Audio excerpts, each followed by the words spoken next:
I'm Johnny, and this is Lauren. We love travelling together, and we love documenting our trips. Here's a story of our recent adventure around the wild Atlantic Way in Ireland.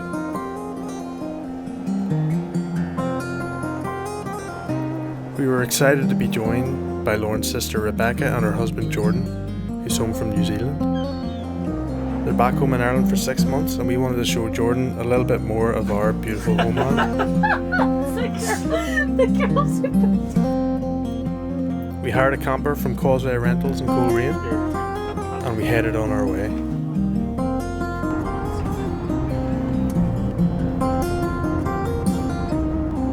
Our first campsite was a spot high up in the Wicklow Mountains.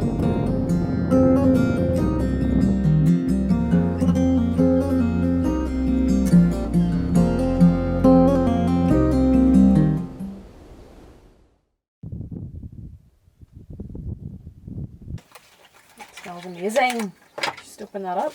Got the green bin bag in the background. Maybe a little bit. Just a wee bit, maybe. Classy. A wee tiny bit, just so that it doesn't let about your makeup. Light fresh and skin's nice. As the old saying goes, a good laugh and a strong coffee are the two best cures for anything. I'm non-licked. Pour some. Or pour it as if you're on a commercial. I don't do that.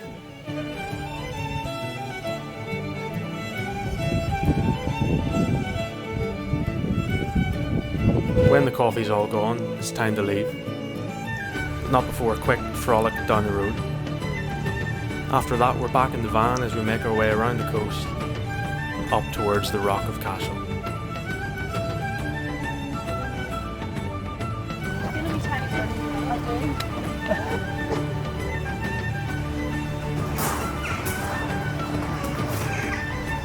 The Rock of Cashel is one of the most spectacular Celtic pieces of architecture to be found anywhere in Europe, and it was once the seat of the High Kings of Munster, an ancient Irish region encompassing southwest Ireland from the Rock of Cashel down to the southern coast of Cork and the rugged peninsulas of Kerry. We spent some time exploring the site and the nearby abbey before settling down on its grassy banks for a wee picnic and another cup of coffee. The next leg of our journey took us further around the coast towards the Beara Peninsula, always making sure to stop as often as we can to explore the many cliffs and beaches that Ireland's beautiful coastline has to offer. We made our way past Bantry Bay, onwards towards Healy's Gap. It was here the weather started to take a turn and the mist started to descend upon the mountain.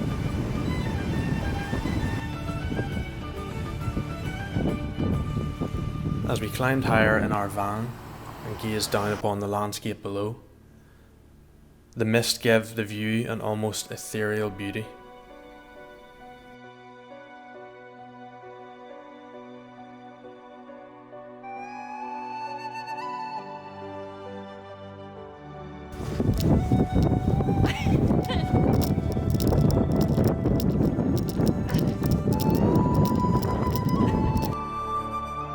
Once we crossed through the pass, we headed down the other side in the direction of Beara camping, where we decided to spend the night.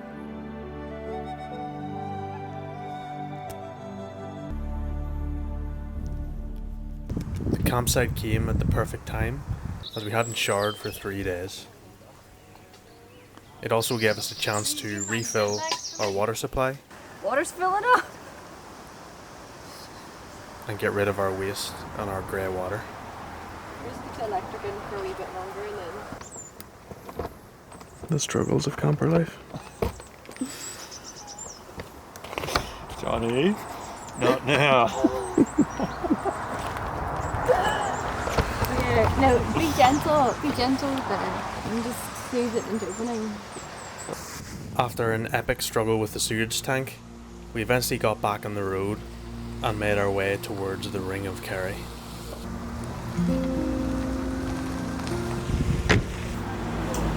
The pace of our journey is dictated by our cravings for coffee and crepes. The perfect way to break up a long journey. Jordan, how do you feel about having a gluten-free crepe? You bit it. I took one bite out of it. Why did you bite it? The whole thing.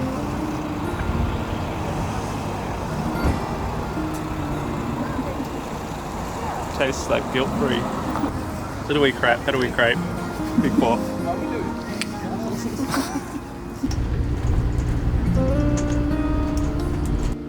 On the long car journeys, we'd spend our time leafing through tourist guides, listening to podcasts, and occasionally chatting about the future.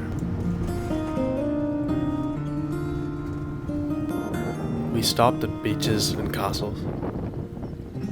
We stopped at lookout points. That one right there. We stopped to read books and to learn how to skate. And on one occasion, we even stopped for a swim.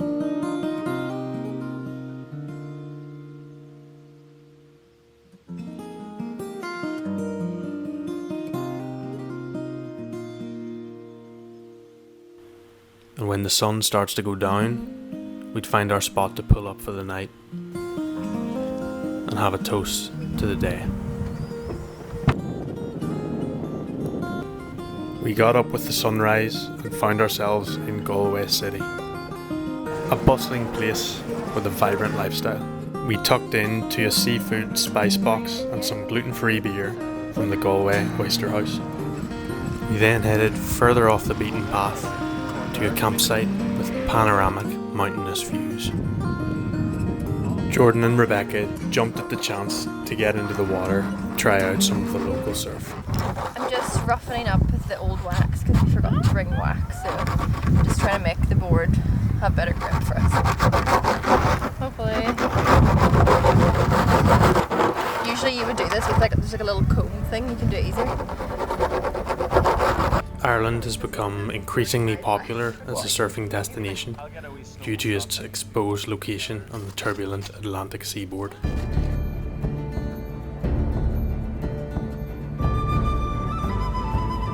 Ireland's surf towns are steeped in traditional culture and boast some of the most beautiful backdrops in the world.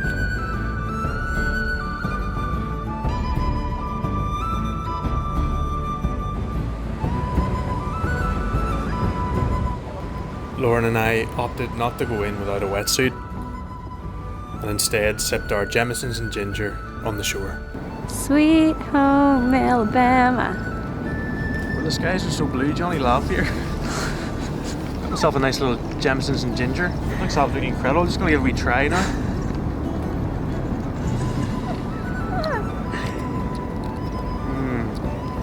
Absolutely incredible.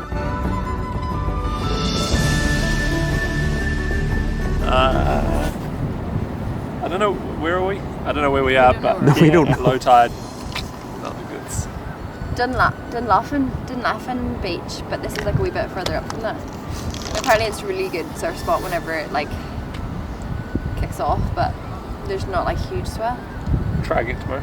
Try again tomorrow up further up the coast towards Sligo, which is apparently some of the best surfing. See you there. Onwards to success.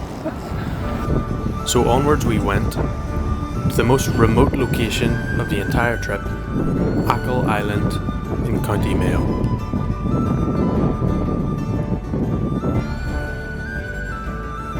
As we made our way along the high cliff-top roads toward its most westerly point, we experienced its most ancient of traditions, Ireland in a storm.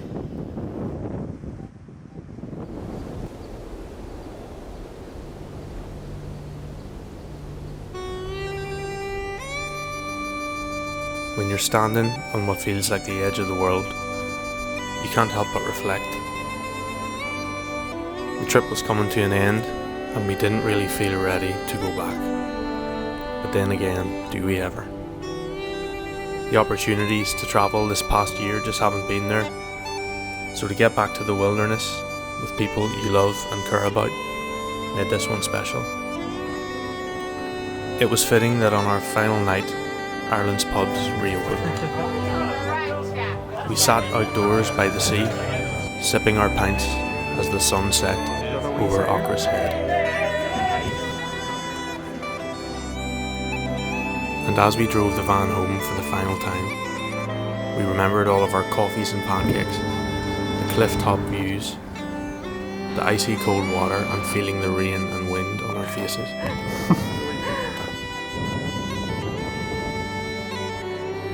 We'll be back again soon enough.